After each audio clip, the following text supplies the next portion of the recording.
হে পক্ষীরাজ, আপনি তাড়াতাড়ি চলুন। যদি দেবীলা সময়ের মধ্যে ওনার কর্ণকুণ্ডল না পান তাহলে খুব বড় অনর্থ হয়ে যাবে, ওনার প্রাণও চলে যেতে পারে।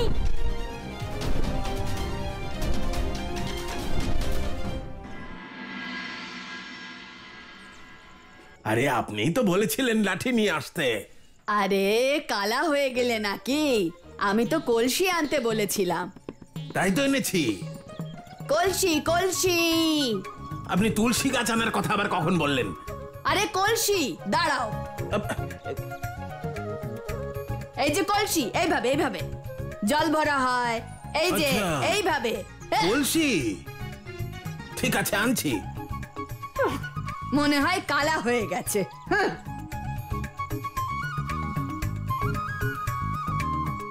দামোদর দাদা, হাঁড়ি কেন ভাঙলেন? যদি আর একটাও হাঁড়ি ভাঙেন না, আমার থেকে খারাপ কেউ হবে না। নন্দরানীর হলোটা কি? আমাকে হাঁড়ি ভাঙতে বলছে কেন? আরে পুরনো হয়ে গেলে অন্য কোনো কাজে লাগবে। নন্দরাজ এলে তো আমার উপরই রাগ করবেন। ঠিক আছে, আপনি যখন চাইছেন এটাও ভেঙে দিচ্ছি। হে প্রভু, দুটো হাঁড়ি ভেঙে দিলেন। কি হয়েছে কি আপনার? হাঁড়ি কেন ভাঙছেন? যদি 3 নম্বর হাঁড়ি ভাঙেন তাহলে দেখবেন। কি 3টে হাঁড়ি ভাঙতে হবে? ঠিক আছে, আপনি যখন চাইছেন তখন আমি আরো হাঁড়ি এনে ভাঙছি। এই নিন, আমি আরো একটা হাঁড়ি ভাঙলাম।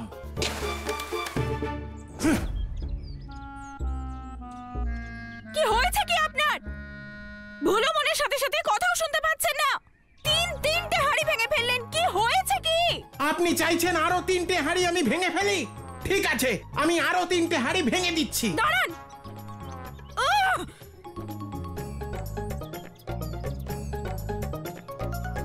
মনে হচ্ছে আমি নন্দরানীর কথা বুঝতে পারছি না, কারণ আমি তো নন্দরানীর কথা শুনতে পাচ্ছি না।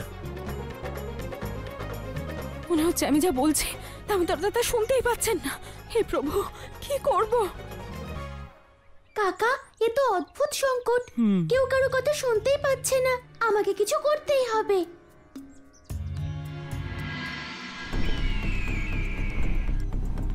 পক্ষীরাজ, আমাদের সূর্যাস্তের আগে সূর্যলোকে পৌঁছতে হবে। এক নারীর জীবন রক্ষার প্রশ্ন। আমাদের কাছে একদম সময় নেই, আপনাকে আরো তাড়াতাড়ি যেতে হবে। প্রভু, আর কিছুক্ষণের মধ্যেই আমরা সূর্যলোকে পৌঁছতে চলেছি। কানাই, আমি জানি যে আপনি এখানে আমার কর্ণকুণ্ডলের খোঁজেই এসেছেন, কিন্তু সূর্যদেবের ইচ্ছে ছাড়া সূর্যলোকে কেউই পৌঁছতে পারে না। প্রভু, মনে হচ্ছে সূর্যদেব নিজের তাপ আরো বাড়িয়ে দিয়েছেন। হ্যাঁ পক্ষীরাজ, সূর্যদেব চান না যে আমরা ওনার কাছে পৌঁছই, কিন্তু আজ সূর্যদেবের কোনো প্রচেষ্টা আমাদের পৌঁছতে বাধা দিতে পারবে না। ওনাকে আমাদের কর্ণকুণ্ডল তো দিতেই হবে।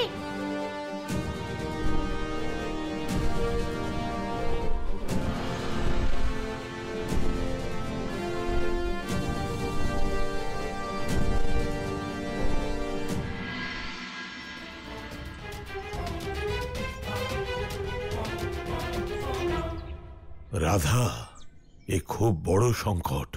এই সব করেছে কংসের পাঠানো কর্ণাসুর। কর্ণাসুর? এই কেমন অসুর গুরুদেব?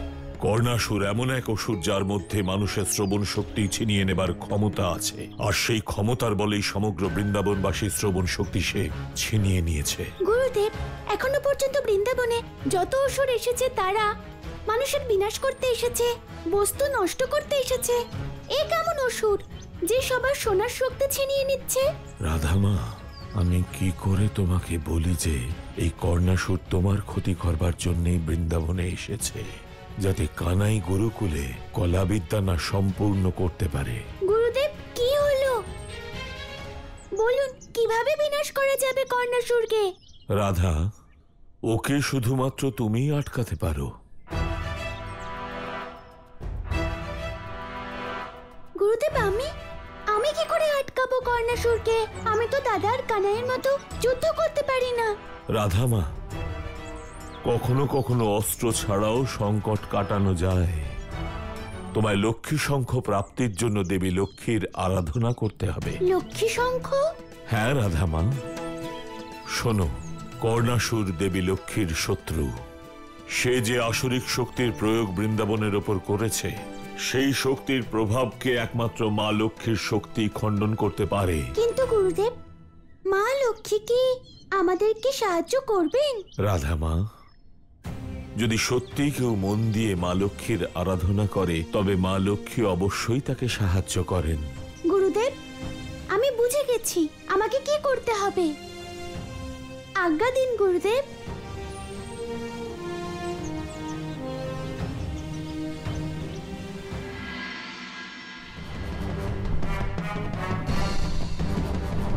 প্রভু, সূর্যদেবের অত্যাধিক তাপের কারণে আমার ডানায় আগুন লেগে গেছে, কিন্তু এর আগে কখনো কোনো আগুনের প্রভাব আমার উপরে পড়েনি। পক্ষীরাজ, এটা সূর্যদেবের অহংকার, আর আমাদের ওনার অহংকারকে আটকাতেই হবে। যথা আজ্ঞা প্রভু। নারায়ণ নারায়ণ। প্রভু, এই কথা তো সমগ্র সংসার জানে যে এই মুহূর্তে দেবী রাধা আর দেবী ইলার উপর সংকট রয়েছে, আর এই সংকট থেকে মুক্তি শুধুমাত্র কর্ণকুণ্ডল থেকেই হতে পারে। প্রভু, সংসারের মঙ্গলের জন্য সূর্যদেবকে প্রসন্ন মনে কর্ণকুণ্ডল কানাইয়ের হাতে তুলে দেওয়া উচিত। কিন্তু সূর্যদেব কানাইকে সাহায্য না করে বরং তার কাজে বাধা সৃষ্টি করছেন, এমনটা কেন প্রভু? দেবর্ষি, এটাই তো এই সংসারের বিড়ম্বনা। সংসারে কখনো কখনো ব্যক্তিগত মোহ আর স্বার্থ জনকল্যাণেরও ঊর্ধ্বে হয়ে যায়, আর তাই কর্ণকুণ্ডলের প্রতি মোহগ্রস্ত সূর্যদেব এটি কাউকেই দিতে চাইছেন না। নারায়ণ নারায়ণ। কিন্তু প্রভু, সূর্যদেবের কর্ণকুণ্ডলের প্রতি এই ব্যক্তিগত মোহ সূর্যদেবের শোভা পায় না প্রভু। হ্যাঁ দেবর্ষি, তাই কানাই আজ স্বয়ং সূর্যদেবের কাছে যাচ্ছে, যাতে আগামী দিনে কখনো সূর্যদেব যেন সংসারে হিতের বিপরীত আর কিছু না করেন। নারায়ণ নারায়ণ। আমি বুঝে গেছি প্রভু, আমি বুঝে গেছি। হে মা লক্ষ্মী, আজ বৃন্দাবনে কর্ণাসুরের আতঙ্ক ছড়িয়ে পড়েছে, আর তার আসরিক শক্তির প্রভাব ক্রমশ বাড়ছে। এই আসরিক শক্তিকে কেবল আপনার শঙ্খই আটকাতে পারে। হে মা লক্ষ্মী, আপনি আমাদের উপর কৃপা করুন, আর আপনার শঙ্খ আমাদের দিন মা।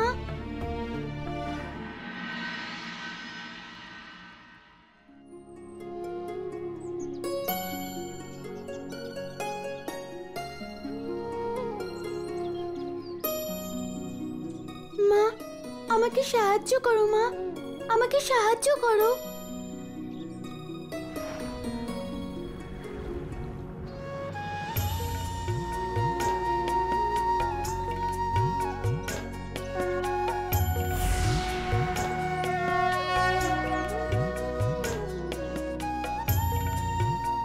মা, আজ আপনি আমাকে বিশ্বাস করে আপনার শঙ্খ দান করে আমাকে অনেক বড় দায়িত্ব দিলেন মা। হ্যাঁ রাধামা,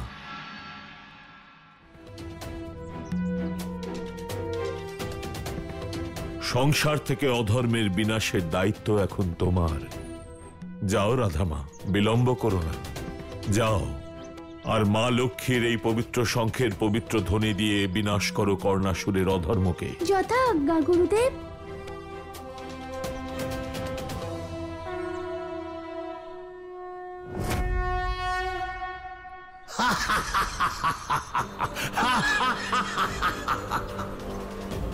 বীরলক্ষ্মী, কোথায় তুমি?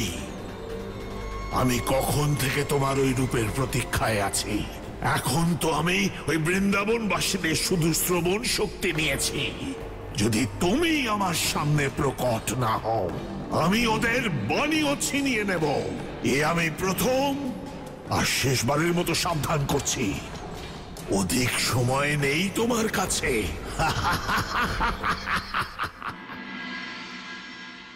আমাকে তাড়াতাড়ি বৃন্দাবনে পৌঁছতে হবে, না হলে কর্ণসুর কোনো অনর্থ ঘটিয়ে দেবে। রাধামা, অনর্থ হয়েছে রাধামা। কি হয়েছে কাকা? কিচ্ছু জিজ্ঞাসা করো না, আমার সঙ্গে এক্ষুনি বৃন্দাবনে চলো, নিজেই দেখতে পাবে। চলো কাকা।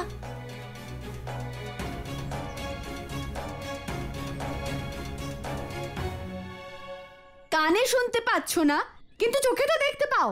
কখন থেকে বলছি গৃহে সবজি আনাজ নেই, সবজি আনাজ নিয়ে এসো। এখন গৃহে উনুন জ্বলবে না, দেখে নিও। আমি থাকতেই চাই না এখানে, চললাম আমি। হে ভগবান, কিরকম স্বামী জুটেছে আমার। এরা তো নিজেদের মধ্যে ঝগড়া করছে, আমি এদের আটকাবো কি করে? কি করি এখন আমি?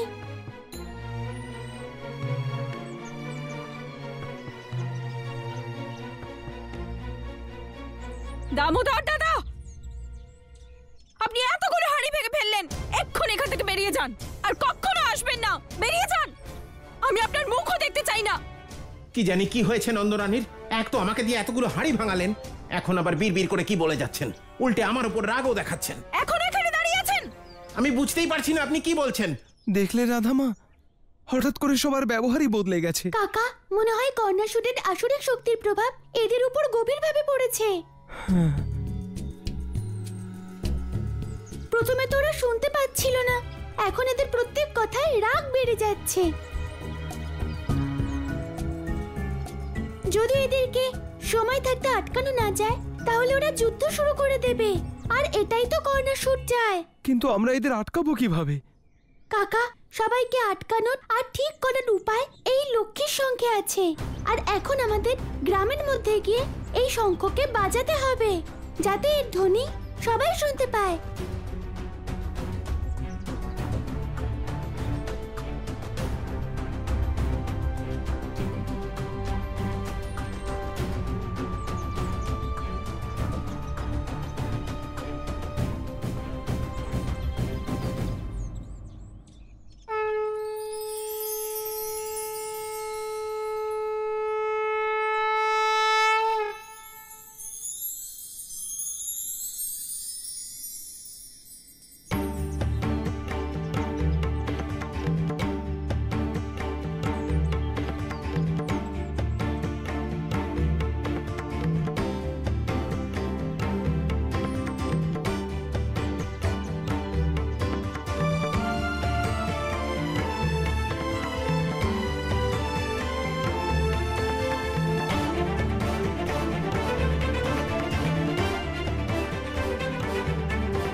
এই ধ্বনি কিসের?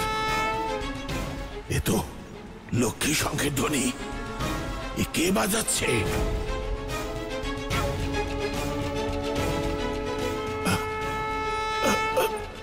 না, এই কেমন ধ্বনি? এই ধ্বনি আমি সহ্য করতে পারছি না কেন?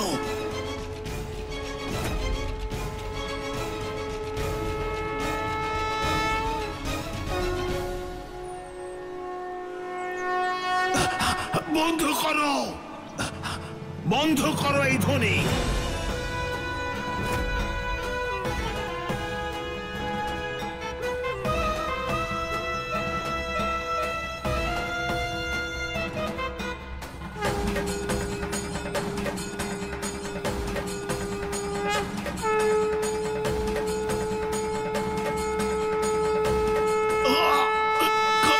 এই কান বন্ধ করেও এই ধ্বনি আমি কিভাবে শুনতে পাচ্ছি?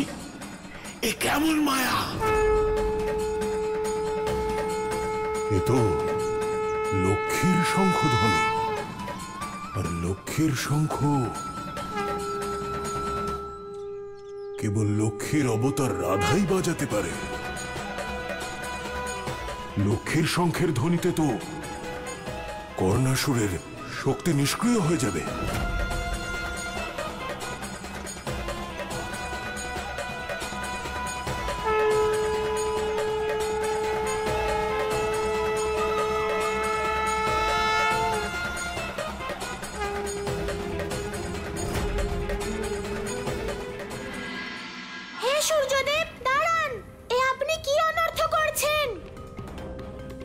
আপনি আপনার তাপ কমিয়ে দিন সূর্যদেব। আমার আপনার সঙ্গে একটা জরুরি কথা আছে। হে সূর্যদেব, আমি আপনাকে শেষবার বলছি, আপনি আপনার তাপ কম করুন।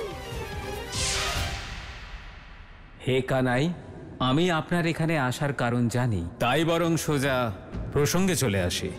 আপনি এখানে আমার কর্ণকুণ্ডল নিতে এসেছেন, কিন্তু আমার এই কর্ণকুণ্ডলের বিষয়ে আমি আপনাকে কোনো সাহায্য করতে পারবো না। আর তাই আপনার ভালো এতেই যে আপনি এখান থেকে ফিরে যান। সূর্যদেব, সংসারে ধর্মের রক্ষার জন্য আপনার কর্ণকুণ্ডলের প্রয়োজন আছে আমার। তাই আমি আপনার কাছে প্রার্থনা করছি যে আপনি আরো একবার নিজের সিদ্ধান্তের বিষয় ভেবে দেখুন। এটাই আমার শেষ সিদ্ধান্ত কানাই। আমি আপনাকে আমার প্রিয় কর্ণকুণ্ডল দেব না। আপনি আমাকে সেটা করতে বাধ্য করছেন যেটা আমি করতে চাই না। কানাই, আমার জন্যই এই সংসার আলো পায়। আমি না থাকলে এই সংসার অনন্ত অন্ধকারের মধ্যে ডুবে যাবে। আর তাই চাইলেও আপনি আমার কোনো ক্ষতি করতে পারবেন না। এই শঙ্খধ্বনি কোথা থেকে আসছে? আর আমি এত রাগ করছিলাম কেন? আমার কি হয়েছিল? কি নন্দরানীর উপর এত রাগ হচ্ছিল কেন আমার? দামোদর দাদা, আপনি ঠিক আছেন তো? নন্দরানী, আপনি আপনি তো কথা বলছেন। আমি তো কখন থেকেই বলছিলাম, কিন্তু আপনি শুনতে পাচ্ছেন তো? হ্যাঁ, এখন আমি আপনার কথা শুনতে পাচ্ছি। আচ্ছা, একটা কথা বলুন, এই হাঁড়িগুলো ভাঙলেন কেন? নন্দরানী, আমি তো ভাবলাম আপনি ওগুলো ভেঙে ফেলতে বলছেন, তাই আমি ওগুলো ভেঙে ফেললাম। শঙ্খধ্বনি, এই শঙ্খধ্বনি তুমি শুনতে পাচ্ছ? শঙ্খের ধ্বনির কথা ছাড়ো, আমি তো তোমার সব কথা শুনতে পাচ্ছি। এই আমার কি হয়ে গেছিল? আমি এভাবে ঝগড়া করছিলাম কেন? দামোদর দাদা, কানাই তো নেই এখানে, তাহলে এই শঙ্খ কে বাজাচ্ছে? হ্যাঁ নন্দরানী, আমিও সেটাই ভাবছি যে এই শঙ্খ কে বাজাচ্ছে। চলুন গিয়ে দেখি। হ্যাঁ, চলুন।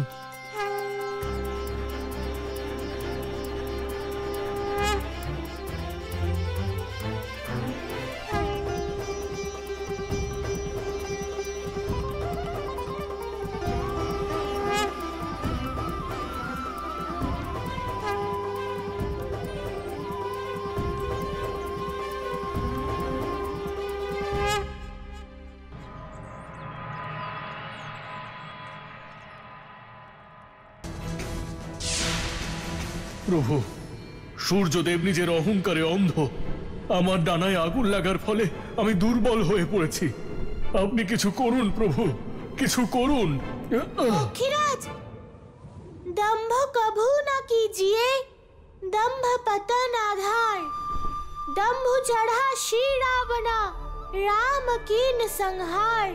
অর্থাৎ গরুড়দেব, এই সংসারে যখন কেউ অহংকার করেছে তার বিনাশ হয়েছে। পক্ষীরাজ, সূর্যের নিজের তাপের ওপর আর প্রকাশের ওপর খুব অহংকার, তাই আজ আমি ওনার সমস্ত তাপ পান করব।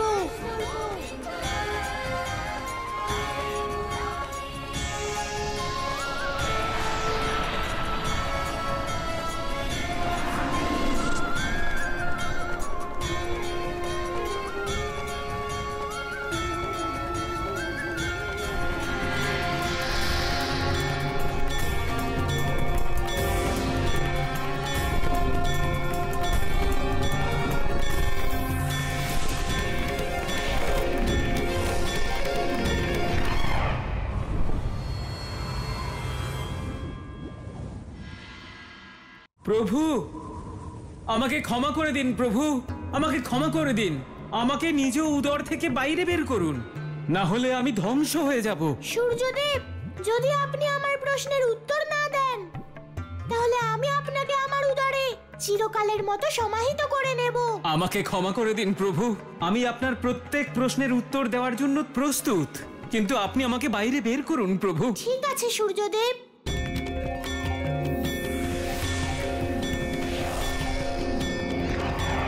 বলুন সূর্যদেব, সেই কর্ণকুণ্ডল কোথায় যেটা আপনি অহংকারের বশে আমাকে দিতে চান? আমাকে ক্ষমা করে দিন প্রভু। এ আমার অহংকার নয়, বরং পুত্রমোহ ছিল। কোন পুত্রমোহ সূর্যদেব? প্রভু, এই সংসারে কেবল আমার একটিই পুত্র আছে, যার নাম হলো কর্ণ। কর্ণের জন্মের সঙ্গে সঙ্গেই আমি আমার কর্ণকুণ্ডল ওকে প্রদান করেছিলাম। আর যখন আমি জানতে পারলাম যে আপনি আমার কাছ থেকে ওই কর্ণকুণ্ডল নিতে চান, তখন আমি আমার পুত্র কর্ণের জীবন নিয়ে চিন্তিত হয়ে পড়েছিলাম। কারণ আমার পুত্র কর্ণ এই কর্ণকুণ্ডলের জন্যই এই সংসারে অজেয়। এ আপনি কি বলছেন সূর্যদেব? হ্যাঁ প্রভু, আপন মাতা পিতার স্নেহ সান্নিধ্য থেকে সম্পূর্ণ বঞ্চিত আমার একমাত্র পুত্র কর্ণ। এই কর্ণকুণ্ডল আমার পুত্রের জীবনের সর্বস্ব।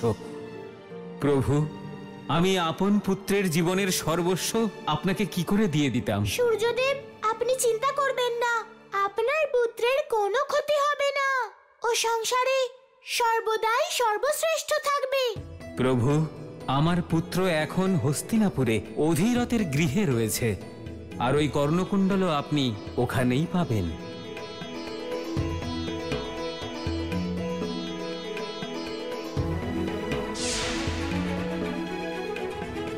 আচ্ছা, তার মানে আমাকে হস্তিনাপুরে যেতে হবে।